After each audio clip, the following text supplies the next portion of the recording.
Di sini evaluasi konsep itu merupakan tahap analisis terhadap seluruh ide untuk melihat produk apa yang sesuai yang mau dikembangkan. Sedangkan analisis bisnis ini merupakan tahap membandingkan ide-ide yang kita dapat itu, kita bandingkan permintaan produk di masa mendatang itu dibandingkan dengan biaya produksinya. Setelah itu kita menentukan produk yang kita mau kembangkan dan menyusun tim pengembangan produk. Jadi ada anggota-anggota tim yang berasal dari berbagai keahlian yang terintegrasi. Yang keempat ini tahap pengujian pasar. Jadi setelah kita kembangkan dan kita membuat contoh produk dan kita menguji ke pasar, yaitu tahap penerimaan di pasar itu terhadap produk baru ini gimana. Dan yang kelima itu tahap komersialisasi ini kita harus ketahui bahwa perusahaan itu memiliki peralatan atau teknologi yang sesuai dengan produk yang direncanakan. Apakah bahan bakunya tersedia, apakah produksinya udah siap, persediaannya, dan gimana kita mengirimkan produk tersebut. Next, Pak. Tahap proses pengembangan produk. Tahap proses pengembangan produk itu terbagi atas 6 tahap. Yang pertama, fase perencanaan. Fase perencanaan itu ya kita rencanakan dulu produk yang mau dikembangkan. Yang kedua, tahap pengembangan konsep. Yang ketiga, desain pada level sistem. Yang keempat, perincian desain. Yang kelima, pengujian dan perbaikan. Dan yang terakhir itu tahap produksi awal produk yang telah didesain. Ini sama yang tadi aku jelasin itu hampir sama. Ya, kita lanjutin.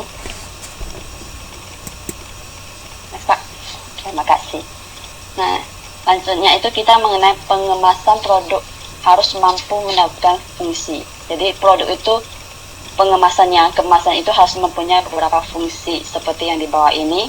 Yang pertama, untuk melindungi produk itu dari kerusakan atau gampang kebuka oleh siapapun.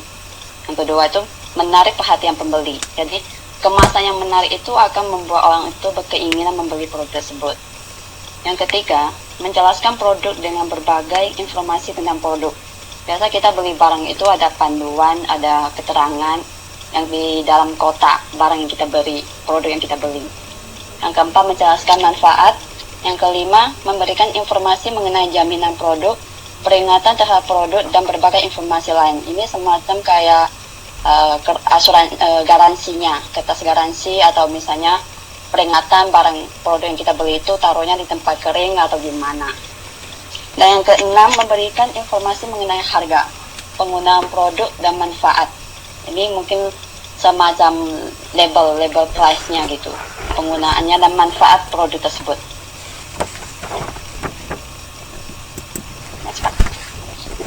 Langkah-langkah pengembangan produk baru. Produk baru itu dikembangkan dengan langkah sebagai berikut: 1. Penyusunan ide. 2. Pemilihan produk yang didesain. 3. Analisis produk. 4. Pengembangan prototipe produk. Yang kelima, pengujian produk. Yang keenam, komersialisasi. Oke. Bisa nggak Mbak ini dijelaskan berkaitan dengan langkah pengembangan produk baru? Contohnya gitu. Oke, penyusunan ide ini kita pertama cari tahu dulu di pelanggan, dimana di pemasaran ini pelanggan lagi pengen apa, kebutuhan mereka, keinginan mereka itu apa. Ntar. Mbak Sarina nih apa kerjanya di mana? Taichung. Enggak, di produk atau ini atau rumah? Layanan jasa. Oh, jasa apa? Jasa apa? Penerjemah, Pak. Oh, TKI. penerjemah. Oke. Ya, silakan. Oke. Yang kedua itu pemilihan produk yang didesain. Jadi produk itu kita udah dapat ide, kita mau bikin produk apa, dan kita desain produk tersebut didasarkan pada kriteria apakah produk itu sesuai dengan produk yang kita mau, yang kita susun yang dari tahap pertama. Yang ketiga, analisis produk. Nah, setelah kita memilih produk yang kita bikin, kita analisis dulu. Kalau misalnya tidak memenuhi, kita harus tarik lagi ke langkah pertama, kita susun ide yang baru lagi. Nah, yang keempat, pengembangan prototipe produk ini, contoh produk yang kita bikin, dan kita menawarkan kepada pelanggan melihat tahap keterimaan produk tersebut. Yang kelima, pengujian produk. Produk yang kita hasilkan itu kita melakukan pengujian dengan pembeli, mungkin dikasih pencobaan. Kalau misalnya produk itu makanan, kita kasih orang untuk mencicipi. Jika diterima, kita akan lanjutin. Kalau misalnya rasanya kurang oke, kita coba perbaiki. Nah, yang keenam, komersialisasi itu kita menawarkan produk ke pasar. Jadi produk yang telah mengikuti 5 langkah tersebut udah oke, udah beres, jadi kita menjualkan kepada pelanggan melalui distributor atau pengecer untuk mendapat pemasaran lebih banyak. Pak, ada mau tambah? Oke, Terima kasih. silakan. Ada yang mau ditambah?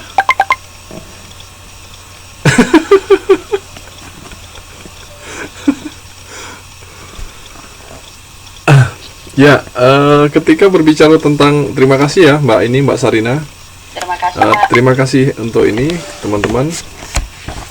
Ya, nggak apa-apa, nanti ini Pak Ketua, mungkin ada yang ingin disampaikan? Mas Nur, silakan.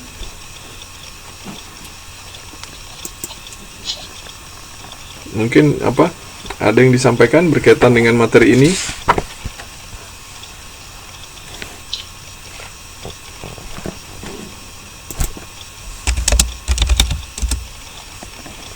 Halo. Ya, waalaikumsalam. Silakan, Mas Nur. Ada yang ingin ditambahkan berkaitan dengan materi kita malam hari ini, berkaitan dengan pemasaran? Enggak, berarti ya.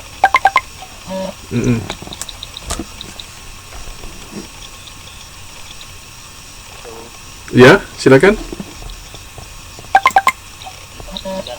Saya nggak ada kata ini apa gimana sih? Ada yang ingin Ada yang ingin disampaikan?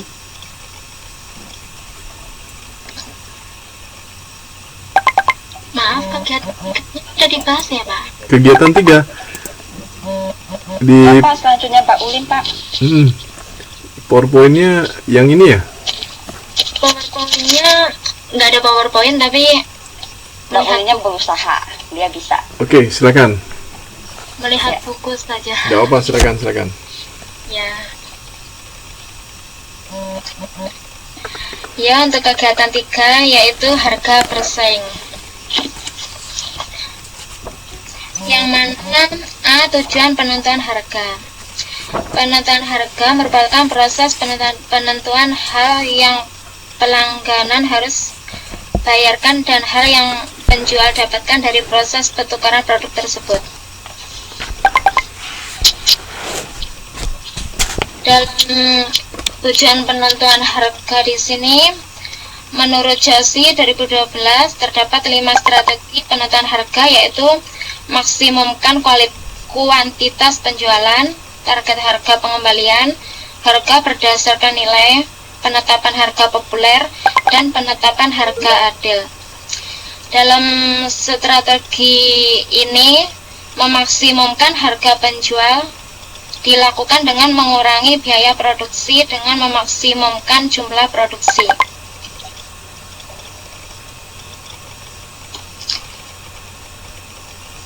Dan strategi ini sangat tepat bila digunakan untuk memasuki pasar baru.